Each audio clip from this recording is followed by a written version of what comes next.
आज हमारे साथ आनंद लो प्रतिदिन के जीवन का में जुड़ने के लिए धन्यवाद। मैं इब्रानियों 11:6 पढ़ने के द्वारा शुरू करना चाहती हूँ। परंतु विश्वास के बिना उसे प्रसन्न और संतुष्ट करना असंभव है। इसलिए परमेश्वर के पास आने वालों को ये विश्वास करना चाहिए कि वो है और वो उसके खोजने वालों को प्रतिफल अवश्य देता है। आज हम आपको बताना चाहते हैं कि आप कैसे विश्वास कर सकते हैं और आपके जीवन में प्रतिफल की आशा करें। यदि आप ऐसे व्यक्ति हैं जो परमेश्वर को ईमानदारी से खोजते हैं और ईमानदारी से उसकी इच्छा और धार्मिकता ढूंढते हैं, आप सही काम करने की इच्छा रखते हैं, यदि आप गलती करते हैं तो भी आप वापस जाकर एक और बार कोशिश करने के लिए तैयार हैं, यदि आप जो कुछ कर रहे हैं उसमें ईमानदार हैं। ईमानदार का अर्थ ये नहीं कि यदि आप उसे एक बार करते हैं और यदि वो काम न करे तो आप हिम्मत हार देते हैं, परंतु एक ईमानदार व्यक्ति बार बार और बार बार करता है। बाइबल प्रतिज्ञा करती है कि ईमानदार होने का प्रतिफल है। अब बैठकर आप एक और सामर्थ्य पाठ सीखें जो मैंने ग्रीन्सबरो नॉर्थ कैरोलिना में सीखा था। आगे बढ़ें और बढ़ते चले जाएं। जब आप सही काम करना सीख लेंगे तब उसे करने लगे और मन में ठान लीजिए कि आप उसे करेंगे करेंगे करेंगे करेंगे और थक जाने पर आप प्रभु से और अधिक अनुग्रह पाकर उसे फिर से करने लगेंगे। गलती करेंगे तो आप खुद को संभाल कर गलती को सुधारते हुए उसे दोबारा आरंभ करेंगे। आपको शैतान से एक बात कहनी चाहिए, चाहे तू मेरे साथ कुछ भी कर, मैं हिम्मत नहीं हारूंगा और कभी छोड़ूंगा नहीं। मैं अपने विश्वास से कभी पीछे नहीं हटूंगा, अपनी पीठ यीशु की ओर कभी नहीं फेरूंगा।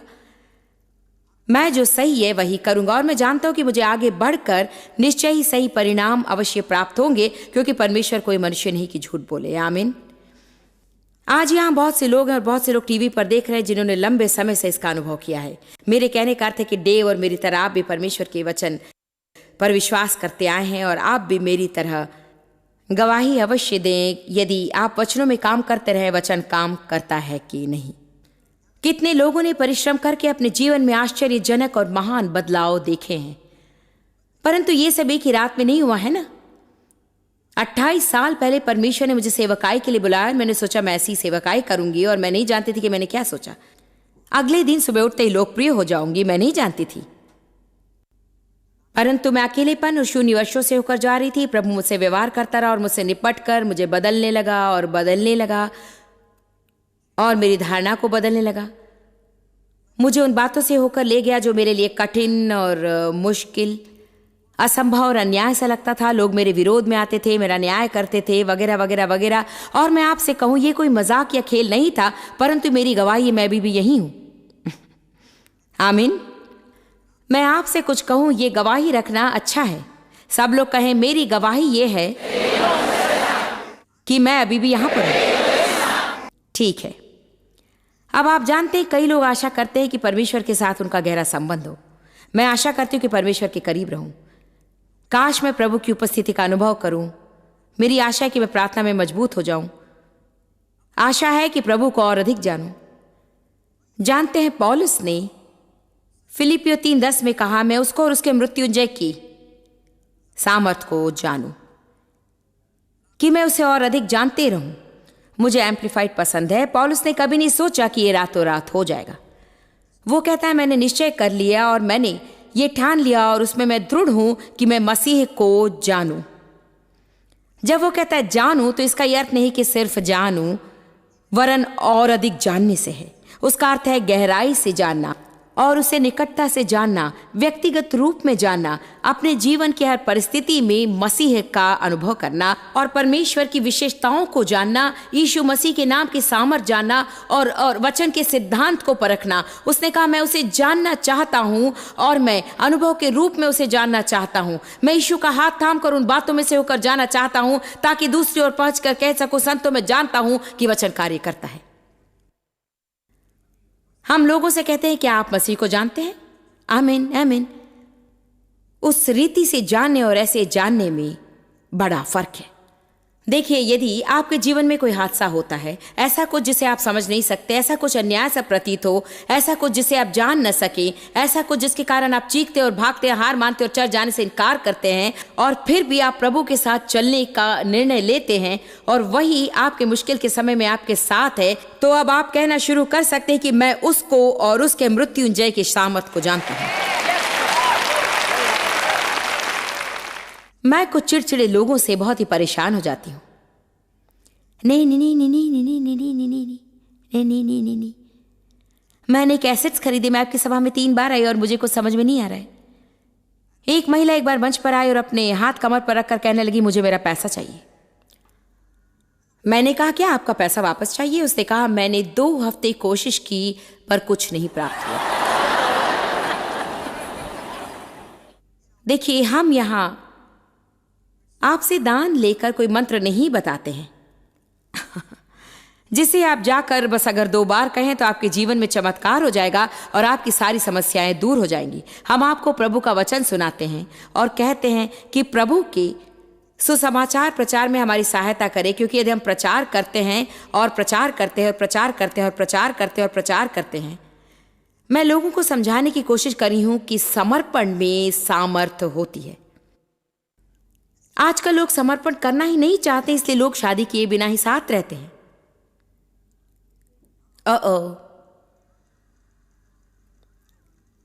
मेरी कितनी हिम्मत कि मैंने अंतर्राष्ट्रीय टीवी पर ऐसी बात कह दी। लोग पहले कोशिश करके देखना चाहते कि उन्हें वो पसंद है या नहीं। समर्पण नहीं, वे किसी बात पर वचनबद्ध होना नहीं चाहते, वे कलीसिया के प्रति समर्पित नहीं होना चाहते हैं।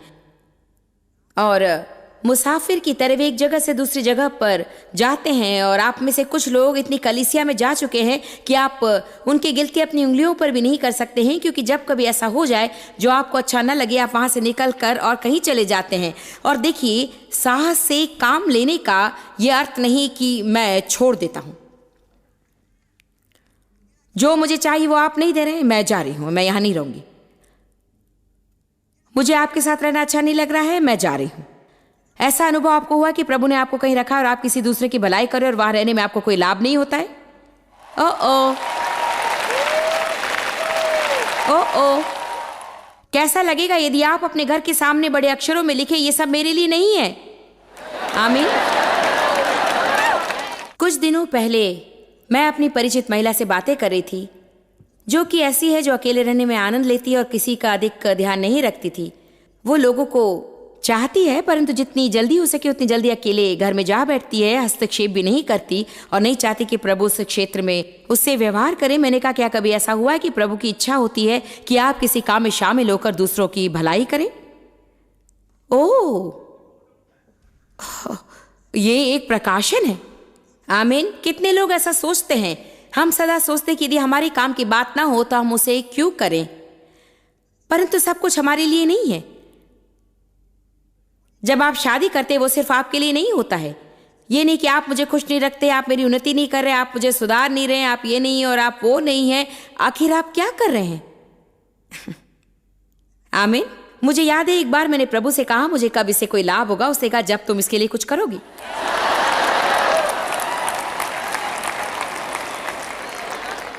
अपने दान का पूरा लाभ आपको तभी मिलेगा जब वो समर्पित दान हो।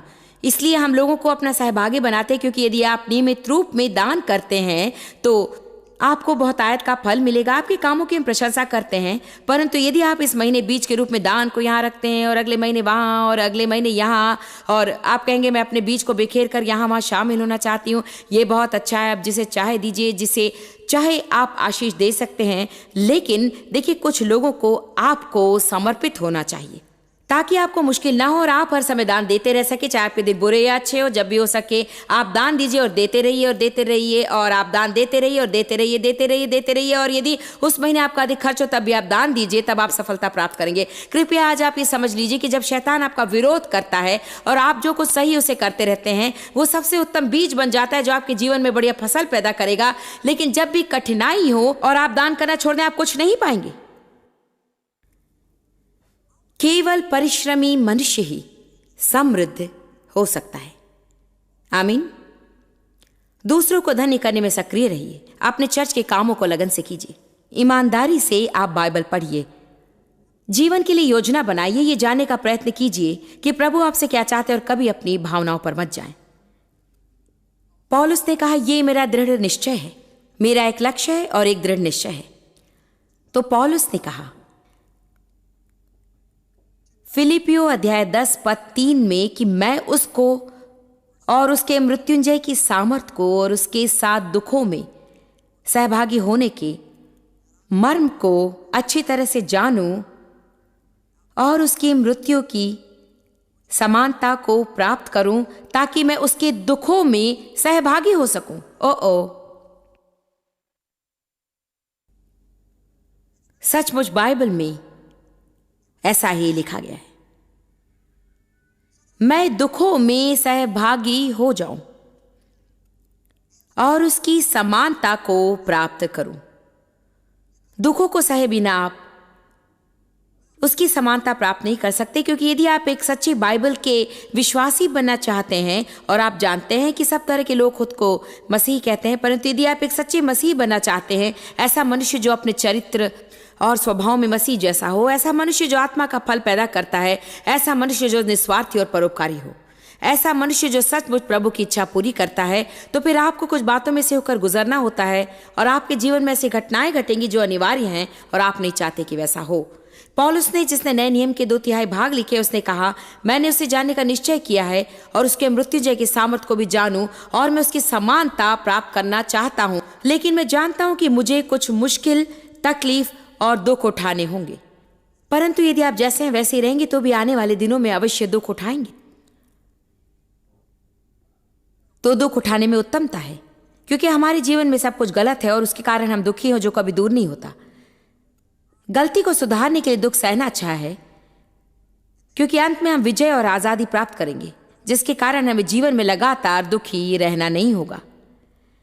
मैं एक उदाहरण बताती हूं, मैं कई उदाहरण बताती हूं, परंतु अभी अभी मैंने कलीसिया में ये उदाहरण बताया है। प्रभु के साथ आरंभ में जब चल रही थी, प्रभु ने मुझे धूम्रपान छोड़ने के लिए कहा।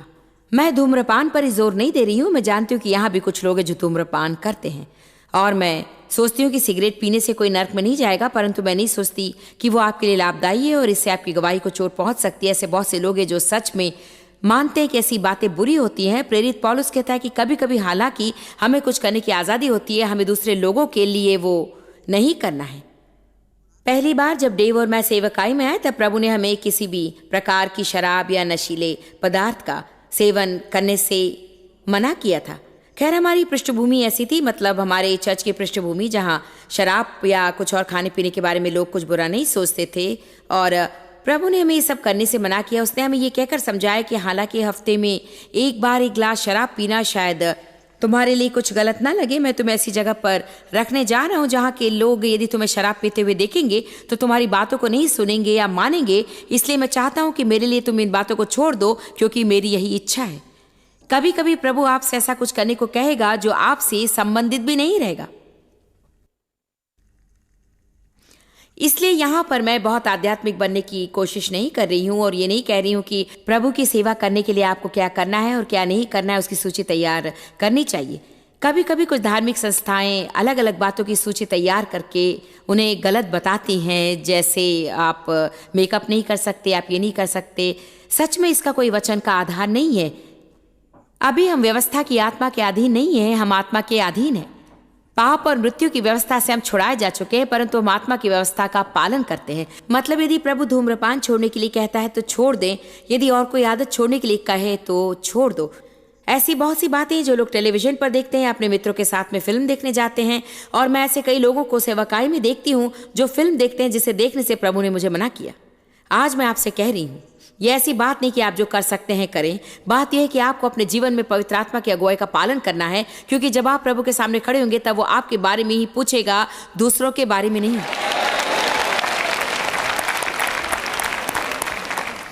मैं धूम्रपान करने वाले लोगों पर दोष या दंडाज्ञा देने की कोशिश नहीं कर रही हूं। मुझे नहीं लगता कि स्वर्ग में धूम्रपान का क्षेत्र है। यदि आज नहीं तो जल्दी आपको उसे छोड़ देना होगा। सही कहा ना?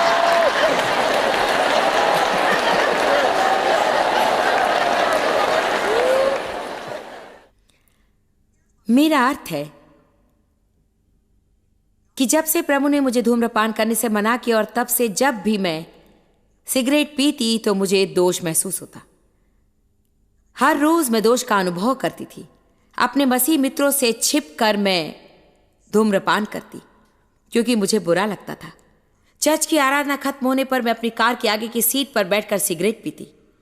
मैं आपसे सच कह रही हूं, बंधन आपसे हर तरह का बुरा कार्य करने के लिए बाध्य करेगा। आमीन। ये एक तरह का दशा है। आप जानते हैं कि मैं क्या कह रही हूं। देखिए, आप घर बैठे सिगरेट पीते हैं और बाहर अपने मसीह मित्रों से मिलने से पहले मुंह में कुछ रखकर उस गंदगी को दूर करना चाहते, क्योंकि आप नहीं चाहते कि आपके मित्रों को इसके बारे में कुछ पता चले। कम ऑन, आज मैं आपसे कुछ कह रही हूं।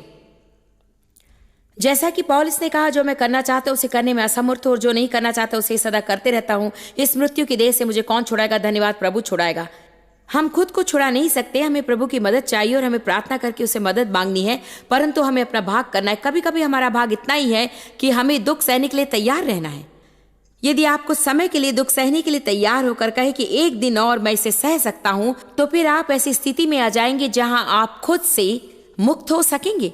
हाँ, मैं धूम्रपान छोड़ने की कोशिश करती, परंतु वो छोड़ नहीं पाती। मैं छोड़ देती और फिर से शुरू करती, उन्हें छोड़ देती और उन्हें फेंक देती और फिर से उन्हें ढूंढ निकालकर कार की अगली सीट पर लेटकर सिगरेट पीती। लोग सोचते थे कि कार में आग लग गई है, क्योंकि सच में कार में इतना धुआं रहता था। मैं रविवार सुबह कलीसिया में जाकर भविष्यवाणी करती और फिर दौड़कर कार की सीट पर लेटकर सिगरेट पीती। कितने लोग जानते हैं कि जो कुछ आप गुप्त रूप में करना चाहते हैं वो सच में गलत बात है। ओ अच्छा है कि आप इसे दोबारा सुने। जो कुछ आप गुप्त रूप में करना चाहते हैं वो सच में गलत काम होता है। आमीन। इसलिए प्रभु मुझसे व्यवहार कर रहा था और मैं जानती थी कि मेरे जीवन में प्रभु का बुलावा है और मैं गलती कर रही हूं। आपको ये बात बताने का कारण यह है कि प्रभु ने अंत में मुझसे कहा, अच्छा, यदि इसे छोड़ दोगी तो थोड़े समय की मुश्किल होगी, परंतु यदि नहीं छोड़ोगी तो कभी भी मुश्किल से छूट नहीं सकोगी। क्योंकि गलती का जो एहसास मेरे दिल में था वो मेरी उस शारीरिक पीड़ा से कुछ ज्यादा ही था जो धूम्रपान छोड़ने पर सहना होगा। वो आसानी से दूर हो जाएगी। सच में 1 महीने मुझे उसकी याद भी नहीं आई। तब भी ऐसा समय था जब शायद 1-2 साल के बाद जब मुझे गुस्सा आता तो सबसे पहले मुझे लगता था कि मुझे सिगरेट चाहिए। यदि आप भी धूम्रपान करते तो मेरी बात अच्छी तरह से समझ जाएंगे। कितने लोगों ने धूम्रपान छोड़ दिया है? अच्छा, कितने लोग आज इसे छोड़ना चाहते हैं? ठीक है, आज हम आपके लिए प्रार्थना करेंगे। मैं आपको दंड नहीं दूंगी, बस प्रार्थना करूंगी। मैं जानती हूं कि वो कैसा होता है। अभी भी कितने लोग ऐसे जो धूम्रपान करते हैं और उससे परेशान हैं। ठीक है, अब प्रभु मेरे द्वारा आपसे बातें कर रहा है। देखिए, इससे छुटकारा पाने के लिए आपको कुछ समय के लिए दुख सहना होगा, परंतु खास बात है, मेरी सुनिए, वो दुख सदा के लिए नहीं रहेगा, वो अधिक समय के लिए नहीं रहेगा। दिन के बाद दिन कम होता जाएगा, थोड़ा थोड़ा करके हट जाएगा। उसके बाद परेशान होने से जब आपको बुरे दिन देखने पड़ेंगे, लेकिन सब ठीक हो जाएगा। यही बात वजन घटाने की भी। आप भूखे नहीं मरेंगे, आप मरेंगे नहीं। हम में से अनेक के शरीर में अधिक दिन रहने के लिए काफी चर्बी है।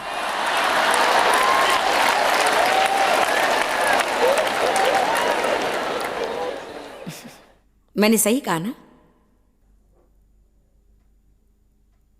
तो पौलुस ने कहा, मैं उसकी समानता को प्राप्त करना चाहता हूं, परंतु मैं जानता हूं कि उसके साथ दुखों में भी सहभागी होना है।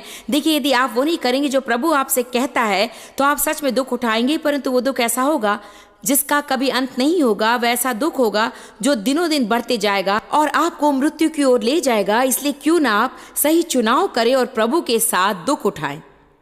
आमीन। पौलुस ने कलीसिया को पत्र लिखकर कहा कि हालांकि मैंने अपने पत्र में तुम्हें शोकित किया, मैं देखता हूं कि इस पत्र से तुम्हें दुख तो हुआ है, परंतु वो थोड़ी देर के लिए ही था। लेकिन अब मैं खुश हूं, इसलिए नहीं कि मेरे पत्र से तुम्हें दुख पहुंचा, परंतु इसलिए कि तुमने उस दुख के कारण मन फिराया है। परमेश्वर की भक्ति का ऐसा दुख पश्चाताप उत्पन्न करता है जिसका परिणाम उद्धार है। उससे फिर पछताना नहीं होता है, परंतु सांसारिक दुख मृत्यु उत्पन्न करता है। कभी कभी हम लोगों को दंड नहीं देते क्योंकि हम उन्हें शोकित करना नहीं चाहते, परंतु उन्हें वैसा ही छोड़ देने से हम उनसे प्रेम नहीं करते। यदि प्रभु आपसे किसी को दंड देने के लिए कहता है तो उसके लिए तैयार भी करता है।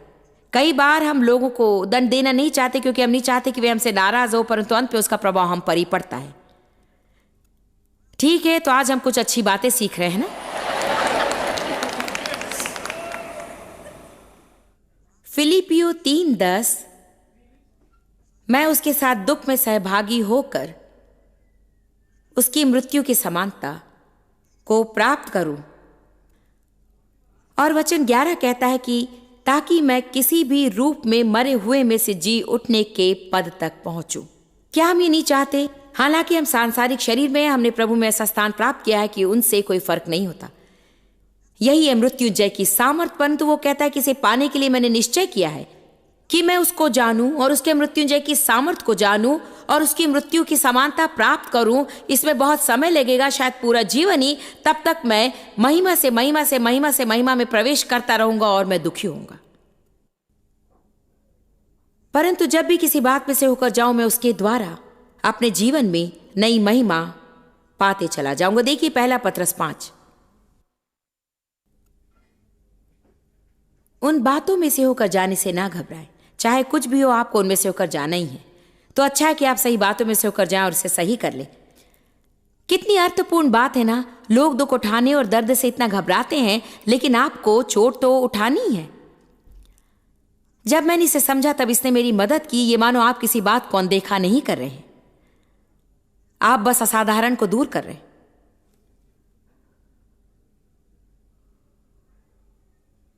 पहला पत्रस 5:9 में बताता है कि शैतान डटा रहता है।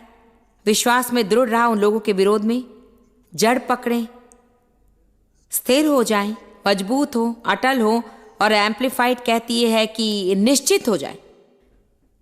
ये जानती हूं कि तुम्हारे भाइयों के लिए भी यही दुख रखा है, पूरे संसार के सब मसीही लोगों के लिए।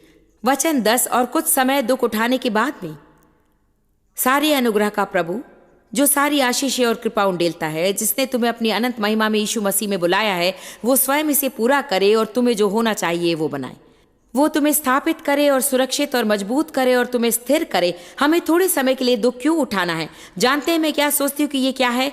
मैं सोचती हूँ कि ये साबित करता है कि आप गंभीर हैं या नहीं।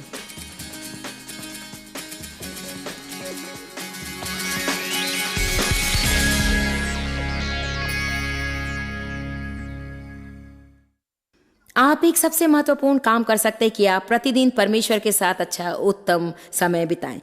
नीति वचन 8:17। मैं उनसे प्रेम करता हूं जो मुझसे प्रेम करते हैं, और जो मुझे भोर को और ईमानदारी से ढूंढते हैं तो वे मुझे पाएंगे भी। फिर से ईमानदार व्यक्ति बस उसे एक ही बार नहीं करते हैं, परंतु वे इसे बार बार और बार बार और बार बार करते हैं। मैं जानती हूँ कि यदि आप मेरे समान हैं, तो जब परमेश्वर के साथ समय बिताने की बात आती है तो शत्रु सच में आपसे लड़ता है।